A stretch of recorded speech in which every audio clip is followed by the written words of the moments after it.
Assalamualaikum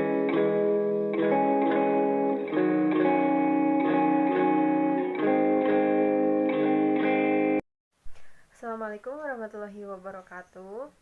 Hi everyone, my name is Nurul Fauja Alwia from A2 2017 English Education Study Program of IKIP Siliwangi. In here, I wanna explain about discourse analysis and phonology. Before I'm going to the sub of this chapter, I would like to explain what is discourse analysis and phonology. Discourse analysis is a research method for studying written or spoken language in relation to its social context.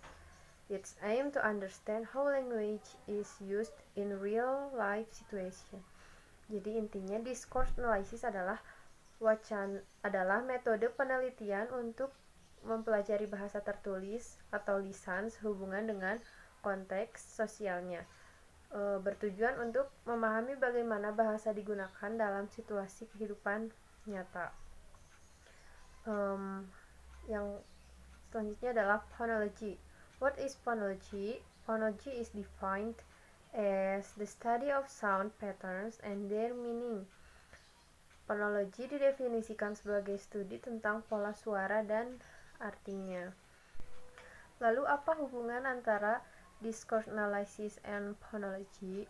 Hubungannya adalah karena ketika dalam discourse analysis yang dapat kita analisa adalah teks berupa tulisan dan ujaran atau spoken text. Jadi penting untuk membahas phonology gitu.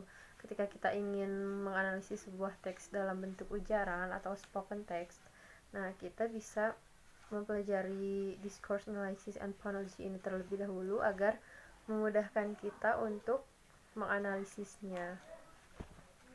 Subbab yang pertama yaitu pronunciation. Pronunciation is important for communicating with others. So when we are going to have a conversation, we need to pronouncing the word clearly, so there is no miscommunication. Jadi pronunciation itu adalah suatu pelafalan. Jadi ketika kita melafalkan itu dengan baik, maka tidak akan terjadi miskomunikasi. In this part also explain about phoneme.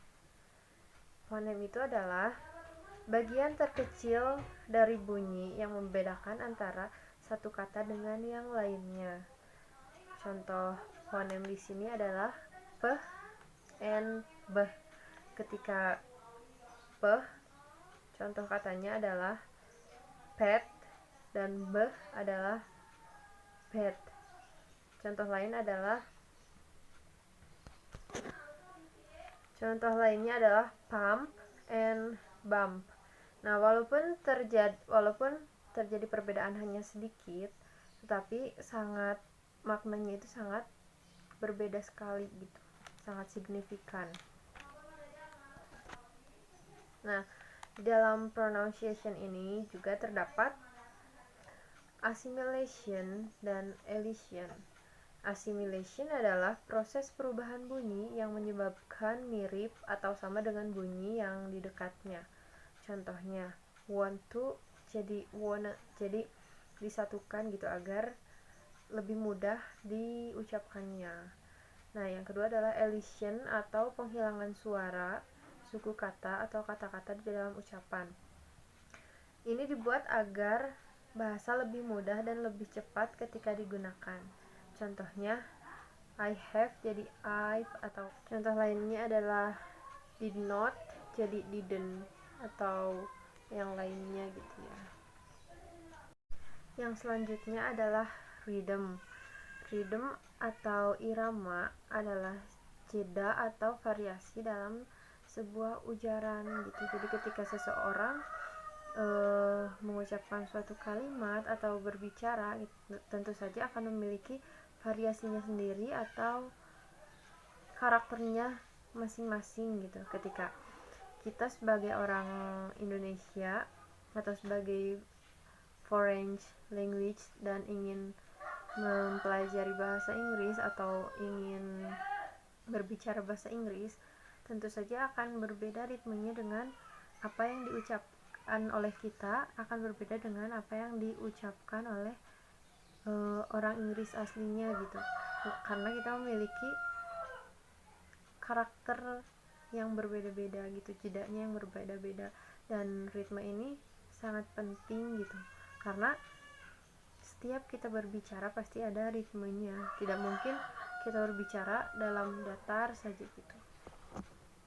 Yang selanjutnya ada word stress and prominence.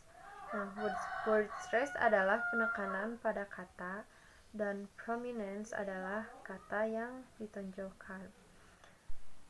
Yang selanjutnya ada intonation and unit.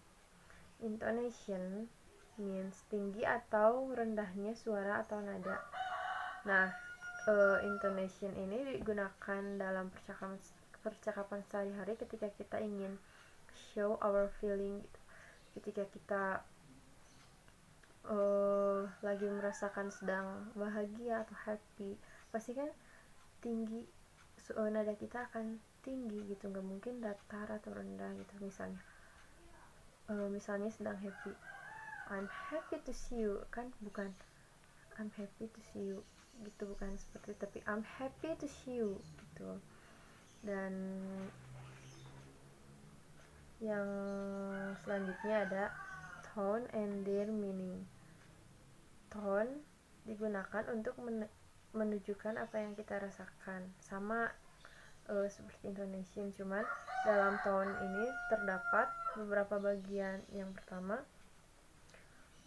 fall, rise, fall, rise, and level. Nah, indikasi tone juga memiliki indikasi, yaitu grammatical approach, attitudinal approach, and interactive approach. So maybe there's enough from me. Sorry if I had a lot of mistakes. Wassalamualaikum warahmatullahi wabarakatuh.